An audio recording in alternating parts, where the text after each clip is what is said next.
নমস্কার বন্ধুরা, শ্রাবণী রান্নাঘরে আপনাদের সবাইকে স্বাগত জানিয়ে আমি প্রতিদিনের মতো আবারও আজকের একটা রান্নার ভিডিও নিয়ে আপনাদের সামনে চলে এসেছি।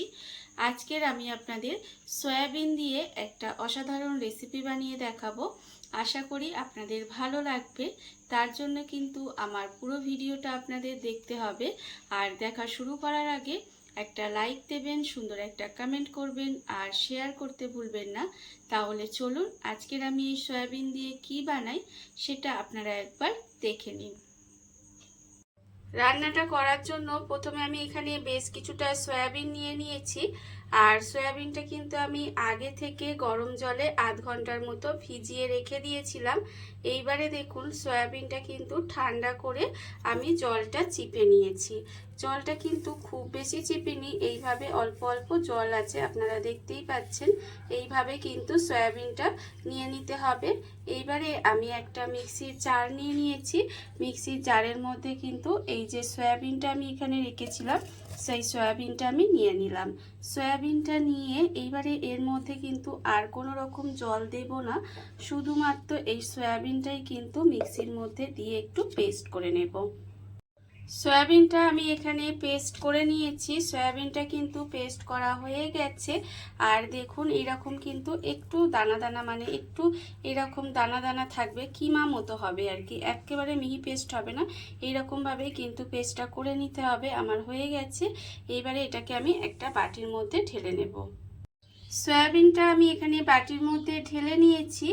এইবারে আমি এর মধ্যে দিয়ে দেব পেঁয়াজ কুচি। এখানে কিন্তু আমি একটা বড় সাইজের পেঁয়াজ একদম ছোট ছোট করে কুচি করে রেখেছিলাম। সেই পেঁয়াজ কুচিটা আমি এখানে পুরোটাই দিয়ে দিলাম। আর দেব আমি এখানে রসুন কুচি। এখানে 4 কোয়া মতো রসুন একদম ছোট ছোট করে কুচি করে রেখেছিলাম। সেই রসুন কুচিটাও কিন্তু আমি এখানে দিয়ে দিলাম। আর দেব আমি এখানে কাঁচা লঙ্কা কুচি। এখানে কিন্তু আমি 3টে কাঁচা লঙ্কা একদম ছোট ছোট করে কুচি করে রেখেছিলাম, সেই কাঁচা লঙ্কাটাও আমি এর মধ্যে দিয়ে দিলাম। এইবার আমি এর মধ্যে দিয়ে দেব দেখুন আন্দাজ মতো নুন, আছে হাফ চামচ হলুদের গুঁড়ো, 1/4 চামচ মতো লঙ্কার গুঁড়ো, 1/4 চামচ মতো জিরের গুঁড়ো, 1/4 চামচ ধনের গুঁড়ো, আর খুব অল্প সামান্য একটু কালো জিরে। এর মধ্যে সমস্ত মশলাগুলো দিয়ে দিলাম। আর আমি এর মধ্যে দিয়ে দেব দেখুন বেসন। বেসনটা কিন্তু আমি এখানে আপনাদের পরিমাণটা বলছি না, আমি এখানে অল্প অল্প করে বেসন দেব, দিয়ে এটা কিন্তু মাখতে থাকবো।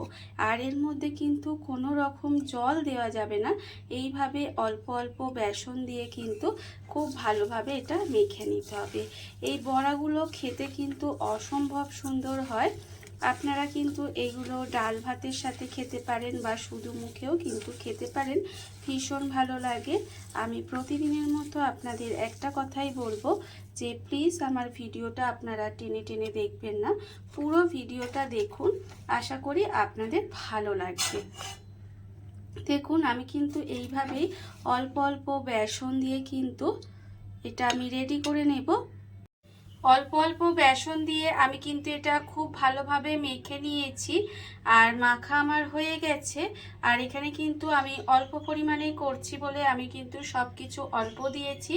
আপনারা যদি বেশি পরিমাণের করতে চান তাহলে কিন্তু সব কিছুর পরিমাণটা একটু বাড়িয়ে দেবেন। এটা আমার মাখা হয়ে গেছে। আর অন্যদিকে দেখুন গ্যাসটা অন করে আমি কিন্তু কড়ায় তেল গরম করতে বসিয়ে দিয়েছিলাম। তেলটা আমার এখানে গরম হয়ে গেছে। যখন দেখবেন তেলটা বেশ সুন্দরভাবে গরম হয়ে গেছে তখন কিন্তু আমি এর থেকে এইভাবে অল্প অল্প করে নেব, নিয়ে হাতের মধ্যে নিয়ে কিন্তু এরকম ছোট ছোট জাস্ট বড়ার মতো শেপ দিয়ে দেব। আপনারা চাইলে বড় করে করতে পারেন, আমি এখানে এইরকম একটু ছোট ছোট করে দিয়ে দিচ্ছি। দিলে এটা কি হবে, দেখতে সুন্দর লাগে, আর দেখতে যে কোনো জিনিস সুন্দর লাগলে খেতে তো সুন্দর হবে। এইভাবে কিন্তু আমি ছোট ছোট করে বড়াগুলো ভেজে নেব। এইভাবে আপনারাও কিন্তু একদিন বানিয়ে দেখবেন, খেতে কিন্তু ভীষণ সুন্দর হয়। দেখুন আমি কিন্তু এইভাবেই বানিয়ে নেব। আর আমার চ্যানেলে নতুন বন্ধু পুরনো বন্ধুদের জানাই অনেক অনেক ভালোবাসা। যারা নতুন বন্ধু আছেন তাদেরকে বলছি যখনই চ্যানেলটা সাবস্ক্রাইব করবেন পাশে থাকা বেল বাটনটা কিন্তু অবশ্যই প্রেস করবেন। প্রেস করতে যেন ভুলে যাবেন না, তাহলে আমি যখন আপনাদের নিত্য নতুন ভিডিও আপলোড করব তখন কিন্তু সবার আগে আপনাদের কাছে নোটিফিকেশান চলে যাবে আর আপনারা কিন্তু খুব সহজে ভিডিওগুলো দেখে নিতে পারবেন। আর এতক্ষণ পর্যন্ত যারা দেখছেন অথচ একটা লাইক দিতে ভুলে গেছেন, তাদেরকে বলছি অবশ্যই একটা লাইক দিয়ে দেবেন। দেখুন আমি কিন্তু এইভাবেই বড়াগুলো তেলের মধ্যে দিয়ে গ্যাসটাকে এই সময় একেবারে লোতে করে দেবেন, দিয়ে এগুলোকে কিন্তু ভেজে নিতে হবে, তাহলে ভেতর থেকে বড়াগুলো ভাজা হয়ে যাবে, নাহলে ওপরটা ভাজা হয়ে যাবে আর ভেতরটা কাঁচা যদি থেকে যায় তাহলে কিন্তু খেতে ভালো লাগবে না। তাই এইভাবে গ্যাসটা লোতে দিয়েই কিন্তু বড়াগুলো আমার লাল লাল করে উল্টে পাল্টে ভেজে নিতে হবে। সমস্ত বড়াগুলো আমি এখানে উল্টিয়ে পাল্টে লাল লাল করে ভেজে নিয়েছি। দেখুন ভাজা কিন্তু হয়ে গেছে আর এর থেকে বেশি ভাজবো না। আমার সয়াবিনের বড়াগুলো কিন্তু এখানে সুন্দর করে ভাজা হয়ে গেছে। এইবারে আমি বড়াগুলোকে আলাদা করে এখানে তুলে রেখে দেব। আর অন্যদিকে কিন্তু আবারও অল্প অল্প করে দিয়ে ঠিক একইভাবে বড়াগুলো আমার সমস্ত বড়াগুলো কিন্তু ভেজে নিতে হবে। এইভাবেই কিন্তু আমি সমস্ত বড়াগুলো ভেজে নেব। দেখুন আবারও কিন্তু এখানে অল্প অল্প করে নেব, নিয়ে এইভাবে একটু চ্যাপটা চ্যাপটা করে দিয়ে কিন্তু আমাকে বড়াগুলো ভেজে নিতে হবে। একইভাবে আমি সমস্ত বড়াগুলো ভেজে নিয়ে আবারও আপনাদের সামনে ফেরত আসবো। দেখুন বন্ধুরা, বাড়িতে থাকা কত অল্প উপকরণে কত অল্প সময় কত সুন্দর একটা সয়াবিনের বড়া তৈরি হয়ে গেছে, আপনারা দেখতেই পেলেন। আর এটা কিন্তু খেতে ভীষণ সুন্দর হয়। এইভাবে আপনারাও কিন্তু একদিন হলেও বাড়িতে বানিয়ে দেখতে পারেন। আর এই ভিডিওটা যদি আপনাদের ভালো লেগে থাকে, আপনারা যদি ফেসবুক থেকে দেখে থাকেন পেজটি ফলো করে দেওয়ার অনুরোধ রইল। আর যদি ইউটিউব থেকে দেখে থাকেন চ্যানেলটি সাবস্ক্রাইব করে নেওয়ার অনুরোধ রইল। তাহলে চলুন ভিডিওটা আমি এখানেই শেষ করছি। আপনারা সবাই ভালো থাকবেন, সুস্থ থাকবেন।